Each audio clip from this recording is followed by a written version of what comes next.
So we're flying back a little prematurely from South Carolina due to us not loving our accommodations.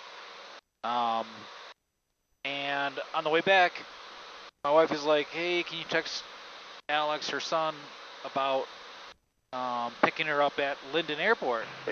And I've got texting and phone calls to the satellite phone on here, but it's not cheap, so I wanted to try out the satellite capability on the iPhone, and it freaking works great. I'm shocked. Because sometimes we can pick up signal, but we're up at 9,000 over the mountains, and it's not great. But yeah, you just have to kind of keep pointing this towards the satellite. And I know on a recent episode of Opposing Bases, they talked about this, and so just to confirm, so like right now, I'm way out, so it wants me to come back to it. And they're like, yep, you're good. But no, I've been texting, and it works fantastic, and it's free. So at least I think it is. Maybe I'll get a bill from Verizon. I don't know. I don't think so. But, yeah.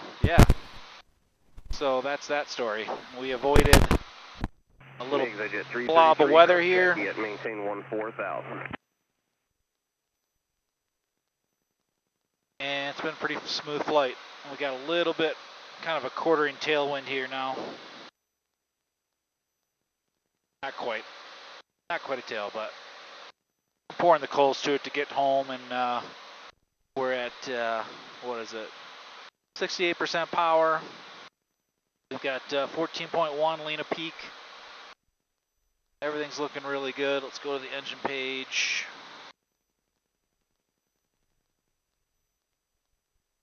Everything's nice and even. Got plenty of fuel. Yeah, been a really not eventful flight. Got dog in the back. She did really, really good. Really, really good. I was shocked. So, didn't film much of this flight other than this part right here because I just filmed the one. I'm editing the one for the flight down, and it's pretty non-eventful today. A lot of reroutes. I will say one thing. I filed. Pit 58, contact Indy Center 125.55. Good day. If I can pick this up. I filed and they gave me direct, and I filed at 10,000 to get above Charlotte, was it? Yeah. No, that's Shaw. What did they vector me around? Yeah, no, it was Charlotte. And so on the way down, I kind of learned, like, hey, they don't want you going through there. And so on the way up, I filed above their airspace, and they still didn't let me do it. So you can see the green line. They really vectored me around quite a bit. Wasn't really out of the way, but I'm noticing Charlotte, like, they really don't want you anywhere near your airspace or above it or anything, at least on the two flights that I've had. And we're getting back to a little bit of snow on the mountains over there. Charleston was a really nice city. We just, the place, our Airbnb we rented was not in the greatest of areas.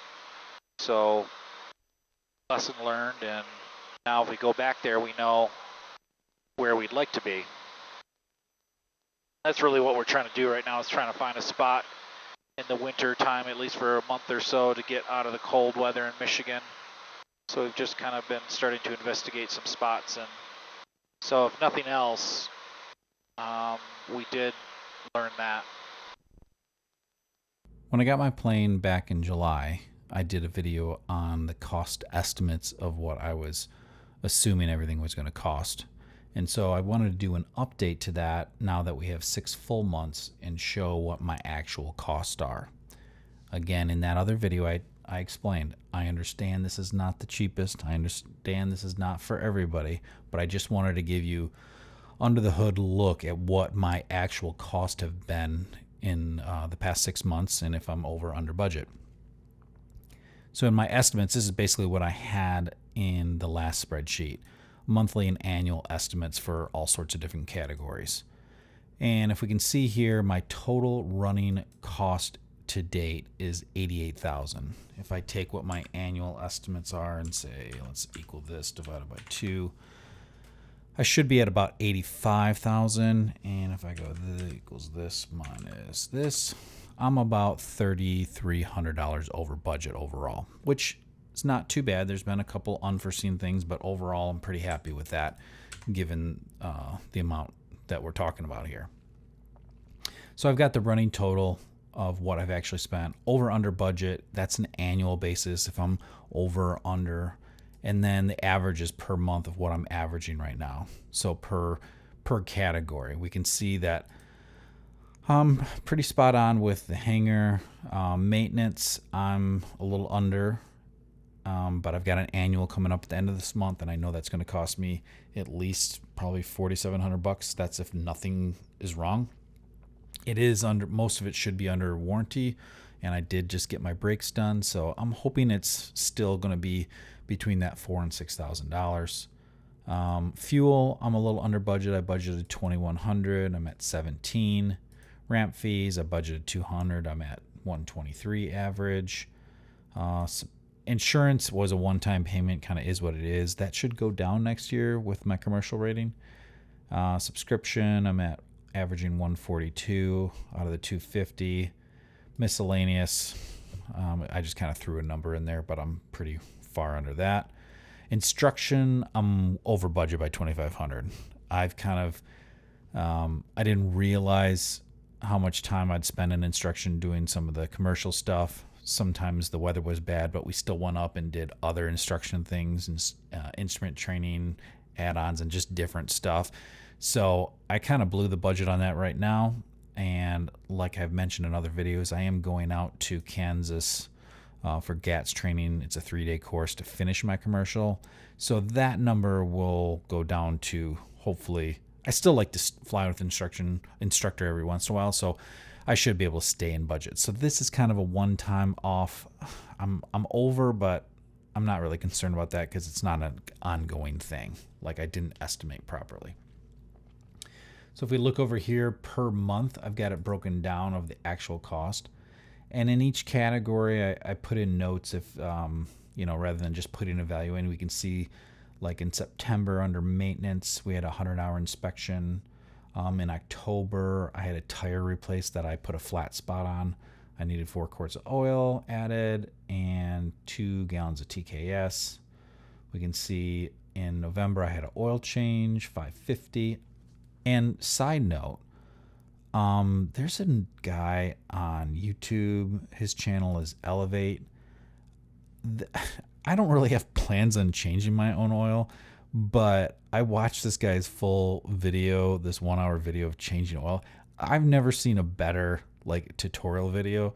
It was fantastic. So if you're not in a full service facility or you don't want to do that, check this guy's channel out. This was a great video. It was a great watch. I kind of feel like, I'd like to change my own oil now. I'm not going to. I mean, if I'm being honest. But if I lived in a warmer climate and I had my own hangar, maybe I'd think about it. So coming back here, December, I actually needed brake pads. And I had asked them, I said, what's a typical time for brake pads? I think I got them changed at about 180 hours. He said that they'd like to see 200 hours. So I got to maybe make sure I'm not kind of dragging the brakes sometimes. It was a demo unit too. So maybe in the first 50 hours, they were really hard on the brakes. I doubt it, but that's something I'm going to watch next time or in the next 200 hours. So we can see down here the total actual cost all in, including the plane payment, is in this green column or row here. And month by month, obviously this month, July was big because I had to pay that insurance up front. But then we can see it's kind of averaging right where I was expecting it to be. I also put down my flight hours and what my cost was per hour. So you can see, obviously, the more that you fly, the more hours you fly, the more economical it is on a per hour basis. That's why they always kind of say, like, what's the tipping point for owning your own airplane? It just depends on how much you're going to fly. But we can see if you don't fly much, like in September, I was in Europe for a couple weeks, so I didn't fly much, but 7.4 hours only. But the cost per hour was $1,700 or just over that, because a lot of these costs aren't going away. There was low variable cost. This column or row right here is variable cost. very low on that, but all the fixed costs are still going to be there. But you can see in December, I logged 35 hours and my cost per hour is $4.21. So it's kind of good to just see this, or I love to just every month I get my invoice, just plug all these numbers in and see where I'm trending. I feel pretty good about it overall. And we can see since I've had the plan, I've put on as of December 31st, I put on 149 hours on it, which is really good. I wanted to do 200 hours a year. I'm obviously surpassing that. And my price per hour all in is at $596, or call it $600 all in. That's all the cost. My variable cost all in is only $117 an hour. And variable to me is maintenance, fuel, ramp fees, the things that vary, not your fixed, not your plane payment, not all the fixed costs there. So I'm feeling pretty good about that. I know some people will look at this and be like, God, that's outrageous, but it's all relative. Apogee, where I keep my plane, they are a fantastic facility. Like at first blush, you might say like, oh, I'm like $1,800 a month or $1,700 a month. Seems like a lot on the surface, but man, when the amount of service that I get through them is fantastic. In fact, case in point, I was down in South Carolina and had a lot of oil on my tail, like way more that came out than what I'm used to seeing. So guess what? We have 2 maintenance guys that I could, exchange emails, text message, phone call, whatever, and they help walk through and diagnose, and what it would turn out to be nothing. It was just a little bit of an overfill, but still yet to have that. And whenever I need my plane, I just email in and they have it ready. They have it plugged in. They have it fueled. Someone's always cleaning it. I'm telling you what, if you're in Southeast Michigan and you want a full service facility, this is not a paid commercial by any stretch. You can see how much I pay out.